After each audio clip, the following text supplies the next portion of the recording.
সামনেই যেহেতু ক্রিসমাস, তাই আমি তোমাদের জন্য নিয়ে এসেছি এই ক্রিসমাস স্পেশাল একটি দারুণ টেস্টি ফুড কেক রেসিপি। আর এই রেসিপিটি আমি গ্যাস চুলাতেই তৈরি করব, আর খুব সহজে এটি তৈরি হয়ে যায়, আর খেতেও কিন্তু অসাধারণ টেস্টি হয় এবং মুখে দিলে একদম মিলিয়ে যাবে। Hello friends, welcome to Sangeeta's kitchen. আজ যেই ফ্রুট কেকের রেসিপিটি তোমাদের জন্য নিয়ে এসেছি, এটি তৈরি করার জন্য আমি প্রথমেই কিছু ড্রাই ফ্রুটস নিয়ে নিয়েছি। এখানে টুটি ফুটি, কিশমিশ, কাজু, আমন্ড নিয়ে কাজু আমন্ডকে একটু কুচিয়ে নিয়েছি। এরপর 1 টিস্পুন ময়দা দিয়ে এগুলিকে খুব ভালোভাবে মিশিয়ে নেবো। এখানে তোমরা অন্য কিছু ড্রাই ফ্রুটসও নিতে পারো। এরপর একটি বাউল নেবো। বোল নেওয়ার পর তাতে দিয়ে দেবো একটি ডিম। আমি এখানে একটি ডিম ব্যবহার করেছি, তোমরা চাইলে দুটো ব্যবহার করতে পারো। একটা ডিম নেওয়ার পর ডিমটিকে খুব ভালোভাবে এখন আমি ফেটিয়ে নেব। ডিমটি ফেটিয়ে নেওয়ার পর এখন এতে দিয়ে দেবো 1 কাপ গুঁড়ো করে রাখা চিনি। এরপর খুব ভালোভাবে এই চিনিটিকে ডিমের সাথে খুব ভালোভাবে মিশিয়ে নিতে হবে।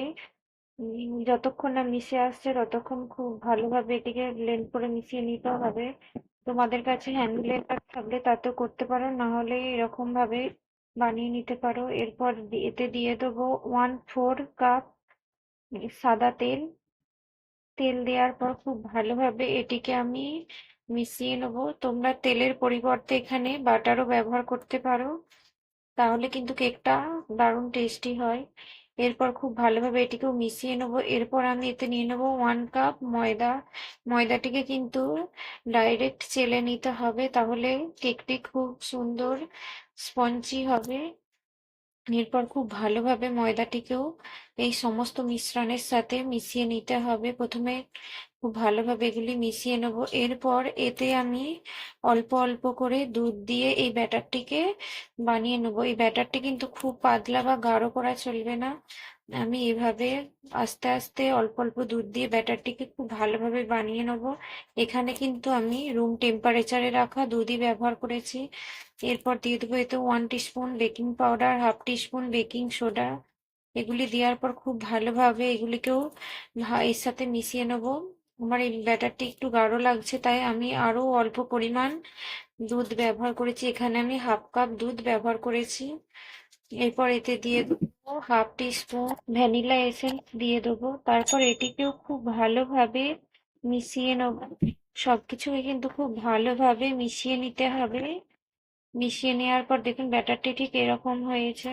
এরপর এতে দিয়ে দেবো ড্রাই ফ্রুটস গুলি। এগুলি দেওয়ার পর এগুলি খুব ভালোভাবে এই ব্যাটারের সাথে মিশিয়ে নিতে হবে।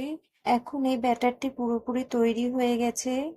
এখন এটিকে একটু সাইডে রেখে দিয়ে একটি কেক টিন নিয়ে নেবো। তারপর এতে অল্প পরিমাণ সাদা তেল দিয়ে খুব ভালোভাবে ব্রাশ করে নেবো।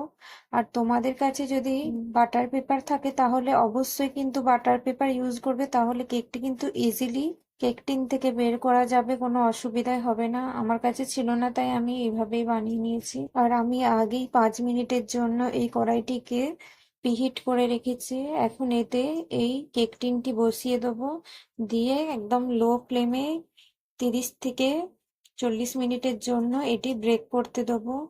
দেখুন আমি মাঝখানে 15-20 মিনিট হয়ে যাওয়ার পর এখন উপর থেকে আরো কিছু ড্রাই ফ্রুটস দিয়ে এটিকে খুব ভালোভাবে সাজিয়ে দেবো, যাতে কেকটি একটু সুন্দর লাগে দেখতে। এইভাবে আমি কিন্তু কাজু, কিশমিশ ও আমন্ড বাদাম দিয়ে খুব ভালোভাবে সাজিয়ে নিয়েছি। এরপর ঢাকনা চাপা দিয়ে আরো কিছুক্ষণের জন্য রেখে দেবো। এখন দেখুন এই কেকটিকে তৈরি হয়েছে কিনা দেখার জন্য একটি টুথপিক নিয়ে ভালোভাবে দেখে নিয়েছি। কেকটি পুরোপুরি তৈরি হয়ে গেছে। এখন এটিকে ঠান্ডা হতে দেবো কিছুক্ষণের জন্য। কেকটি যখন পুরোপুরি ঠান্ডা হয়ে যাবে তখন আমি একটি ছুরির সাহায্যে কেকটির সাইডগুলো একটু কেটে দিচ্ছি, যাতে কেকটি খুব সহজেই তোলা যায়। এরপর আমি এই কেক টিন থেকে কেকটিকে বের করে নেব। আর এই কেকটি পুরোপুরি ঠান্ডা হয়ে যাওয়ার পরেই তবেই কিন্তু এই কেক টিন থেকে কেকটি তুলতে যাবেন, না হলে কেকটি ভেঙে যাওয়ার সম্ভাবনা খুব বেশি থাকে। এখন কেকটি ঠান্ডা হয়ে গেছে পুরোপুরি। আর এই কেকটি কিন্তু বানাতে আমার 35 থেকে 40 মিনিট মতো টাইম লেগেছে। আর এই কেকটি দেখুন কতটা সুন্দর হয়েছে, একদম দোকানের মতোই। আর এই কেকটি দেখুন কতটা স্পঞ্জি হয়েছে, একদম নরম তুলতুল করছে, দারুণ টেস্টি হয়। আমার এই রেসিপিটি যদি ভালো লেগে থাকে তাহলে ভিডিওটিতে লাইক, কমেন্ট, শেয়ার এবং চ্যানেলটিকে সাবস্ক্রাইব করে পাশে থাকা বেল আইকন প্রেস করে দিও, যাতে আমার ভিডিওর নোটিফিকেশন খুব সহজেই তোমাদের কাছে পৌঁছে যায়। আজকের মতো রেসিপিটি এখানেই শেষ করছি। দেখা হচ্ছে খুব তাড়াতাড়ি। ভালো থাকবেন, সুস্থ থাকবেন। ধন্যবাদ।